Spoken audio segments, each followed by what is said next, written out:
Number 3. I ruined my sister's life and she killed herself. Throwaway account because of obvious reasons. I'm sorry my English isn't that good, but I'm trying my best. My sister and I are 9 months apart. I was born in August 1996 and my sister was born in June 1997. Important to know, my sister is my cousin actually, her dad is my uncle and my mom is her aunt. Alright, so I've never been a good sister towards her. I've always blamed her for my shit. And my family is always like, if you do something wrong, you'll be beaten up. I was always scared, so I blamed her for everything. My sister and I are complete opposites. She's nice and soft, I'm rough and a troublemaker. She was always their favorite child. I was jealous. So jealous I made them hit her for nothing. I even would hit her sometimes. I would beat the heck out of her. She never understood it. I know she didn't and I know she couldn't. When she was 12, she met a guy. They were pretty close and soon they started dating. I was jealous that she could find a boyfriend without having sex. They could make love without any sexual interactions. So one day, when she was away, I kissed her BF. He told me to fuck off and that he hated me. When she was 16, she started having social media, such as Discord, Instagram and Snapchat. I would spy on her on what she was doing. I would stalk her online friends. When she got 17, her BF committed suicide. I didn't feel bad for her. I was mad at that day and I told her to go die too. I told her I've had enough from her. I told her shit she never did, yet I wanted to make her feel guilty. I liked having that power. I loved controlling her. The next day I found out she killed herself. She wrote me a letter and it broke me. I never felt so guilty. For the first time ever, I realized something was so wrong happening. I felt lonely without her company. I felt so disgusted by myself. I even decided to take my life too because I didn't deserve living. I was a monster. I'm still so sorry for her. I wish I can take her in my arms now and apologize to her. I feel so bad. Many people blame the bullies at school, but I definitely know 100% it was me. Edit. No, this isn't fake. I really happen to be like this. And I do really regret behaving like this. I wish I could turn back time and be nicer to her. She never really deserved this. Also, this happened 2 years ago, not today or previous week. I decided to write this because many of you think she recently died. Number 2. I witnessed my friend's death and didn't do anything. I can recall precisely the day it was. It was characterized by bright lights, starting from the radiant sunrise and even throughout the day. Everything was so bright and beaming, which seems in a hindsight like a complete contradiction to this deplorable incident. It symbolizes my internal and eternal conflict.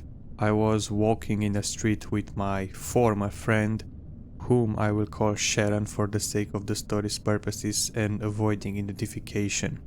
It was after a night out. We headed home. It wasn't late, but it was dark outside. Suddenly, I heard an abrupt noise, and I discerned that something was amiss. I looked behind me and I saw my friend, who apparently stopped walking for a moment in order to tie her shoes, lying on the ground when she was slightly stabbed. I will refrain from writing additional descriptions for obvious reasons. I hid behind the nearest bush on the sidewalk and intended on calling the police, but I realized that the murderer looked in my direction, and I was paralyzed ever since. I don't know if he knew that I was there, since it was dark and I was hidden, but I realized that I can get caught and be sentenced to a similar fate any minute. I knew that even if I dialed 911, he would get to me long before their arrival, upon hearing the noise from my phone. and it wasn't beneficial to neither one of us. Our neighborhood was notorious for those crimes, but many of the residents assumed that they were just rumors or coincidences. Back to the story. So, I didn't call the police the other night, and he kept attacking her, causing her inevitable death eventually. I was so sad and dismayed when she died. Those harsh feelings never go away. I wish they will, but they don't. I have survival remorse. I constantly think that maybe I could save her. Maybe I could have run and dialed the police. Maybe it's my fault for walking on this particular sidewalk. Maybe I could have done something in order to prevent her death.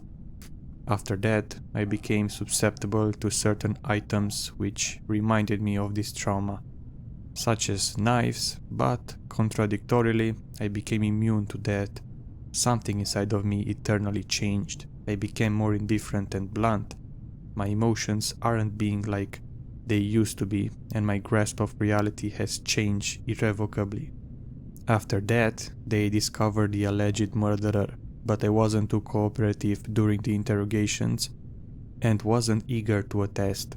I felt traumatized and it felt burdensome to dig into this incident. As the key witness, it meant that evading those duties delayed the investigation. The family of the victim is agitated with me to this day. I can think of a bunch of reasons why. Maybe they're envious of me for surviving. Maybe they feel like it's my liability in some way because I was with her when the homicide transpired. Maybe it's inexplicable, and combined with those untenable feelings of mourning and grief, I don't blame them though.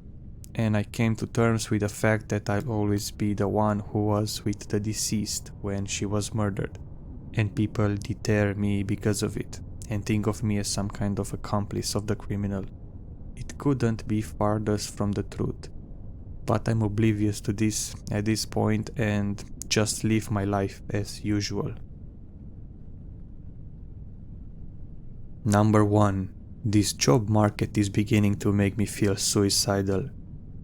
It feels like all my friends and classmates have jobs but me, and the rejections are beginning to eat at me. I wonder what's wrong with me that I'm considered worthless to every employer. I feel like I've done everything right, got a bachelor's degree and got multiple years of gig work in that field, only for there to not be any stable jobs. I even pivoted to something entirely unrelated in the medical field, but I can't get hired because I don't have enough experience. People with the same amount of experience are getting hired over me. I just don't make the cut or have the IT factor that they want. My hard work has amounted to nothing, and now I'm a mid-20s loser in my parents' house. I need health insurance if I don't want my parents to shell out money for 𝓕𝓵 because I have chronic illnesses. I can't resort to warehouse jobs or other physically demanding jobs like mechanic, exotic dancer, welder, etc. because they worsen my orthopedic problems, so I'm out of options there. I'm losing hope and I'm starting to question if life is even worth living at all.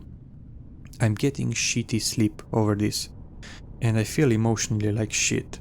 I feel like a financial burden, even if my parents say I'm not. My negative thoughts are overwhelming, and my self-esteem is dwindling by the day.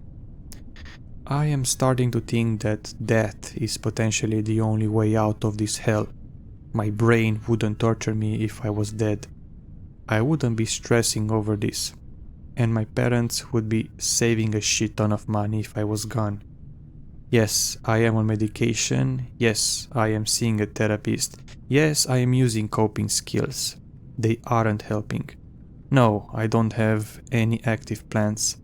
I feel so hollow inside,